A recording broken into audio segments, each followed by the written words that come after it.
Ce soir, au musée Petier, le Mouvement de la Paix va présenter une conférence sur Jaurès et les pacifistes de 1914. En appui, nous avons réalisé une exposition qui rappelle l'action menée par Jaurès, mais aussi ses condisciples pacifistes européens qui ont joué un rôle important pour s'opposer à la guerre, qui malheureusement a eu lieu quand même. Et donc ce soir, nous voulons, au-delà de l'exposition que vous voyez ici, parler de cette période, parce que nous sommes dans la période de commémoration. On va beaucoup parler du conflit, des massacres, des tueries, etc., de la vaillance des soldats, des poilus, mais on ne va pas trop parler des pacifistes qui existaient à cette époque. Donc la conférence, c'est pour faire en sorte qu'on comble une lacune et donc parler de ces hommes et ces femmes qui n'ont pas fait forcément qui ne font pas la une aujourd'hui, mais qui à l'époque ont joué un rôle important pour empêcher le déclenchement de cette guerre. Et bien sûr, Jaurès a été carrément l'apôtre de cette bataille, mais autour de lui, d'autres femmes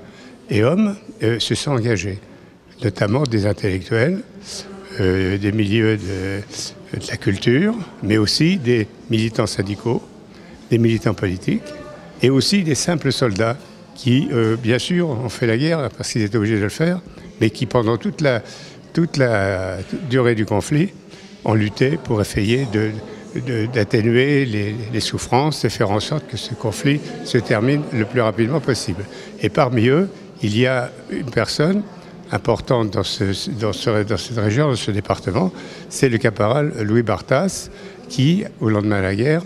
a retranscrit les notes qu'il avait inscrites pendant le conflit sur le déroulement de la guerre et sur les souffrances endurées par les poilus dans les tranchées, et qui en même temps livre des réflexions. Et son livre reste un best-seller, si on peut dire, qui fait référence aussi à cette période, et notamment la lutte qui a été engagée sous toutes ses formes pour ramener la paix le plus rapidement possible. Et puis, cette conférence, va se terminer par un espoir, enfin un vœu d'espoir de ce qui a pu bouger après le conflit. Les consciences ont été plus ou moins remuées, et de là, s'en est un certain nombre d'outils à l'échelle internationale, comme l'ONU, qui nous donne aujourd'hui des moyens d'appui pour mener la lutte pour la paix qui malheureusement reste toujours de l'actualité.